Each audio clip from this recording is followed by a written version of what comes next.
So good morning. My name's Peter Doyle. I'm a leadership and executive coach, and over the last few decades I've had the privilege of talking to thousands and thousands of clients confidentially and seeing the world through their eyes, learning in deep layers of complexity what touches, moves and inspires them, what's the reason and purpose they're doing the things they do. And I'd just like to share a few brief ideas that I've had the privilege of learning from all that professional work, knowing that I'm drawing a lot from my background as a organisational and counselling psychologist, and also from the programs we've designed over the years around what we call love-based leadership. So we're referencing aspects of positive psychology, love-based leadership and self-knowledge to nurture the human spirit. And that concept of nurturing the human spirit is what develops and distinguishes a high-caliber leader. And in particular, in recent years, my work has focused on being of service to next generation leaders. And for me, that's a wonderfully motivating, inspiring conversation to have. If you see yourself as a next generation leader, it's not an age question, it's an energy question, it's a mindset question, it's a perspective and focus question. So a next generation leader could be someone emerging in their 20s and 30s. A next generation could be a very senior individual in their 50s, 60s or 70s. The age criteria is not the determinant. The positional role title is not the criteria either. It's what's the energy, the capacity, the mindset and depth of nurture for yourself and others that you bring to your role. So at whatever level this may or may not resonate with you, let's just talk as if you are growing into or already coming from the perspective of I am a next generation leader. And that's a lifelong journey that never stops. And I really want to speak with humility in this short introduction.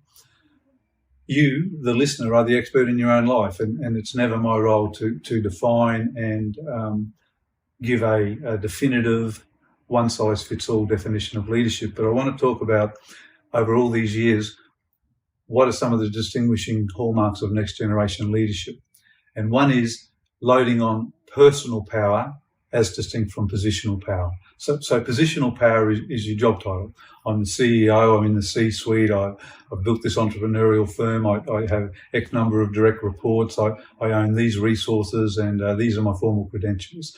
There's nothing wrong or improper about positional power, but it no longer defines and results in nurturing, uniting and developing great outcomes with a team of people. Positional power is a necessary development as your career unfolds, and positional power might enable you to use authority and resources to do some good, but fundamentally people will align with you, trust with you, collaborate with you and co-create great outcomes with you when you respond to them from your personal power.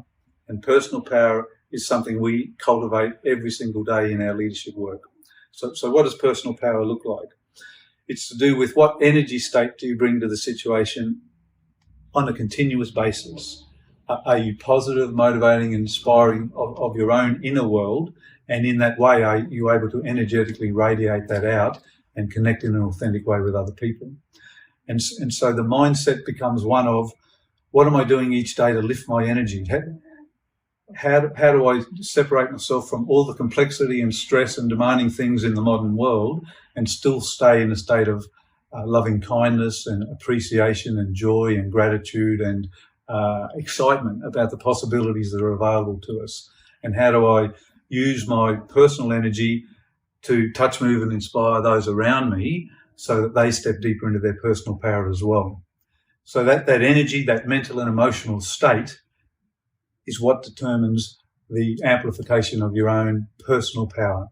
And personal power always trumps positional power. And all I mean by that is, if every single day you create rituals and routines that step you deeper and deeper into your personal power, people will unite and align with you. All sorts of energetic and transformational possibilities will start to open up for you. And of course, if it suits your career path, that type of energy and that personal power will create positional power. You'll get promoted, you'll have more and more influence in terms of resources and assets, if you like, operational things that come to you with the bigger offices, the bigger staff profile, the bigger public reputation and the bigger set of credentials. Again, nothing improper about going up that ladder of influence, as long as you're authentic and connected to your personal power first, and you're clear on the reasons why you're stepping into the energy as a next generation leader. And I use the word stepping very purposefully, because that's one of the techniques we really want to focus on. A next generation leader already sees him or herself as having stepped into that higher possibility. It might not mean that I've got the promotion quite yet. It might not mean that I've built the next level entrepreneurial team to co-create stuff together, but it means I have a mental model that I've stepped over the line into that future higher self, and I'm responding from that identity as if it has already been done. And that makes an enormous difference. That's not just a play on words. There's an energetic, internal, emotional, psychological, physiological, vibrational shift when a person comes from a mindset of confidence and belief that the outcome has already been achieved. And yes, there will be obstacles and there will be roadblocks and there will be lessons learned. Some people call lessons learned failure. They're not. They're powerful, necessary recalibrations as you step deeper and deeper along this path to the higher self, the next level of leadership capacity you want to be of service from.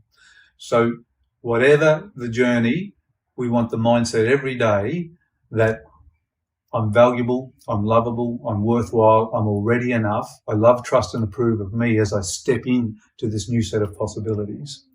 And then the final short little bit of, let's call it technology or tools or resources that I want to share, links into what we call the emotional ladder. So none of us are superhuman. All of us will be in our leadership journeys challenged by self-doubt, fears and vulnerabilities. And the key here is when those things get brought into our conscious awareness, recognize them and acknowledge them. Don't deny them. Don't fiercely go to war with yourself. Don't mentally and psychologically and sometimes spiritually beat yourself up for having these fears, doubts, and sometimes a sense of vulnerability. That very vulnerability and recognition of these growth points in my life is where all the change and breakthrough will come. So the key is, at whatever level I'm on my emotional ladder, on any given day, as I keep stepping into my future and stepping over the line as a leader, how can I shift at least one rung, one level, one vibration up that ladder? So in a very simplistic generalization, many of us would not want to spend our lives at the lower end of the emotional ladder. The bottom rungs would be things like anger, vengeance, retribution, punishment, deep, deep fear and anguish. If we are occasionally stuck in those states, how do we recognize that very quickly and move at least one level, break the link between those negative thoughts and those negative feelings, shift our energetic state?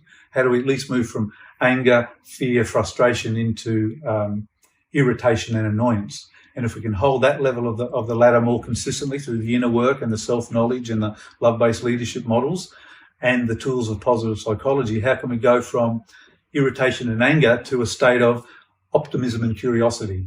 And if week by week, month by month, we get very good at staying in that level of energy, which is far superior to that anger, fear, vulnerability, helplessness state, from a position of intrigue or optimism or open to possibility, how could I lift that to happiness, joy and excitement? And once you're in those bands of energy, all sorts of transformation will start to align, and you will attract, almost the word would be super attractor, the right possibilities. The right energetic people will match with you, and new things will emerge in your leadership journey based on your expanding personal power.